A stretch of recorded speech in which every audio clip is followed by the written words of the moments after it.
Hello guys, this is Dad of Julaga TV and welcome back again to our Facebook page and YouTube channel. And for today's video ay araw nga pala yan ng Sabado at late din ako nakapasok ngayon kasi may lakad nga kami sa Marikina ni Julaga guys.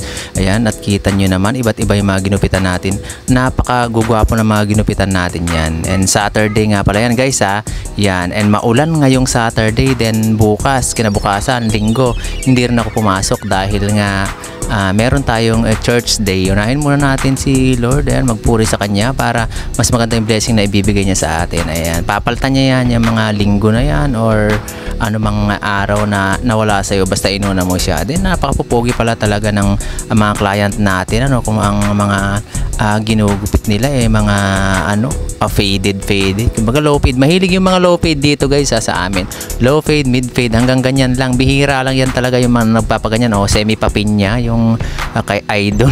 Mahilig talaga siya sa papinya, lagi yung ginugupitan yan, pero okay lang, at least yun yung gusto nila, basta naman request nila igupit natin. Then eto naman, trim lang, trinim ko lang talaga to guys, bali 4 and 2 lang yung gilid niya, yun na. Then eto rin si Idol, ayan, fade din. Then eto rin si Boss, sabi niya ayan, konti lang sa taas niya bawasan ko kaya kinontihan lang din natin. Then eto rin, undercut lang yan guys, yan na may papatilya. Din eto si Boss, bali pa semi fade lang, sabi niya medyo sakto lang din naman sa kanya, uno lang yung ginawa natin.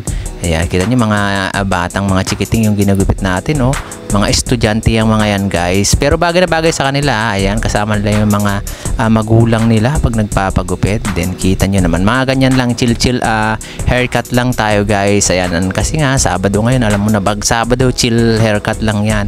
Bali customer nga ako dyan guys, alas 3 na talaga. Then yung alas 11 ko, alas 11:30 kasi ako dumating dyan, dalawa pa lang nagupitan ko nun. Pero nung alas 3, ayan, hanggang hapon na, hanggang 7:30 na, dumami na yung client natin. Din maulan din nung umuwi ako guys, kaya medyo nabasa yung yung sapatos ko nung umuwi ako kasi dumaan pa nga ako ng Marikina, galing Taytay, dumaan ng Marikina yan, daan ko sa Santa Lucia, then paakyat na naman ako ng Antipolo, Sumulong Highway kasi sa Pagra Hills lang kami, dadaan pa rin ako dyan sa SM Cherry guys. Ayan, yung batang to, napakapugi yan. Inuna ko nang ginupitan yung daddy niya nung nakaraan, then siya naman ngayon kasi papasok daw sa Lunes. In advance na niya kasi nga alam niya wala ako pag Linggo at saka Martes.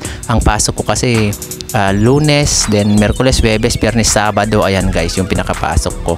Ayun, napakagugwapong mga bata yung mga ginugupitan natin guys. Ayan, like and share naman kayo dyan guys para mas masaya, para mas marami tayong magagawang mga video at mas marami pa tayong mapapanood. Yan, kita nyo naman yung ginupit natin. Talagang hinintay pa ako ng mga yan, mga kajulaga natin, dahil siyempre matagal natin ginugupitan sila, prepared na natin yung mga gupit nila. Pagdating nga nila dito, chong, yung dating gupit chong, ganun na lang yung mga pinapagupit nila. Ayan, maraming salamat guys, sana nag-enjoy kayo sa